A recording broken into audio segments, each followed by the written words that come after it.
Hello friends, welcome to my channel SushantChessWise. Today we are at the next topic of passed pawn and we are going to discuss how to eliminate the blockader.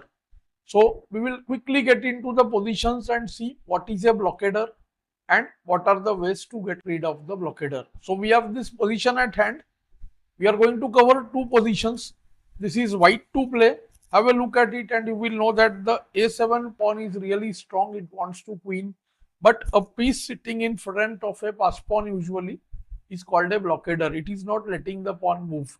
So here the bishop is a great blockader because it has lot of squares on the diagonal. The whole diagonal is available for it. Of course, it looks like rook b8 check and the bishop can be eliminated.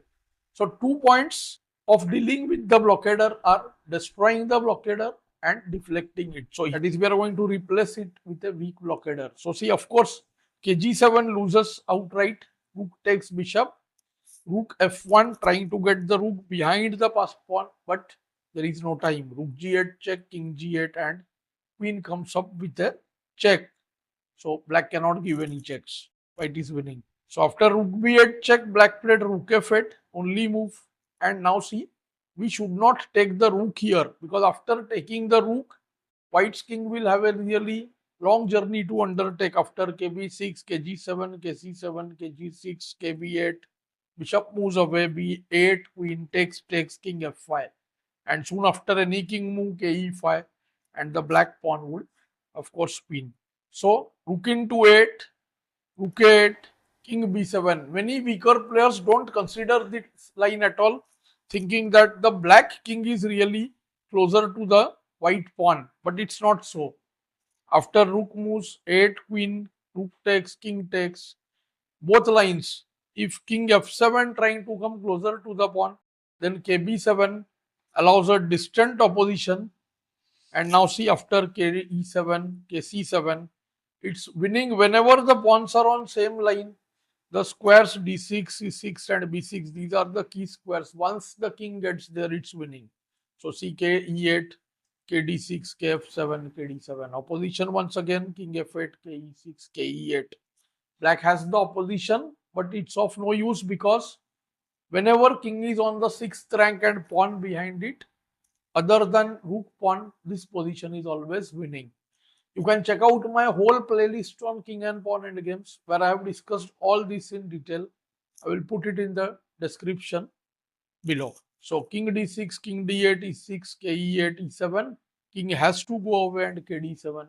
Next move the pawn promotes. White wins up. And the other line is the move kg7 where the black king tries to come quicker. See, it's heading towards the f pawn. It looks like, oh, black is winning. But see, kb7, kg6 and kc6. Once again, the distant opposition. And we have a very important position of mind squares where if the king f5 blunder, then kd6. This is called reciprocal zugzwang, means side who has the move loses. And after kg5, white plays the strong move k d7. Of course, you know by now kd6, kf5 and white loses. It is white's move. So kd7, pawn is attacked, king f5 forced, and now comes kd6. So white wins. So after kg6, ke6, kg7, kd7, king f7, e6, kf6, e7, whatever is played upon queens and white wins. So let's go to the second position using the same technique there as well. So since we went to the first position, this shouldn't be a big deal. Black is C, trying to come closer to the f and the g pawns with kb4, kc4, kd4 this way. The rook has nicely cut off the king on the rank. Now this f5 bishop is a great blockader, so white replaces it with rook f5. Rook takes on f5 and the weak blockader is there. We can attack it with the king. And the process which we follow is called collective advance. The pawns and the kings will advance together. Okay. So g6, always we push the pawn which is more ahead and which can attack the rook. The g pawn fulfills both the conditions. kb5.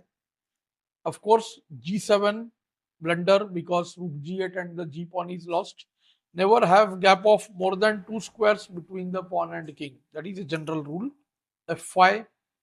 king c6, now g7, simple and effective. Okay, g8, f6. White has to bring his king quickly now. Black has two moves, kd7 and kd6. Let's look at kd6 first.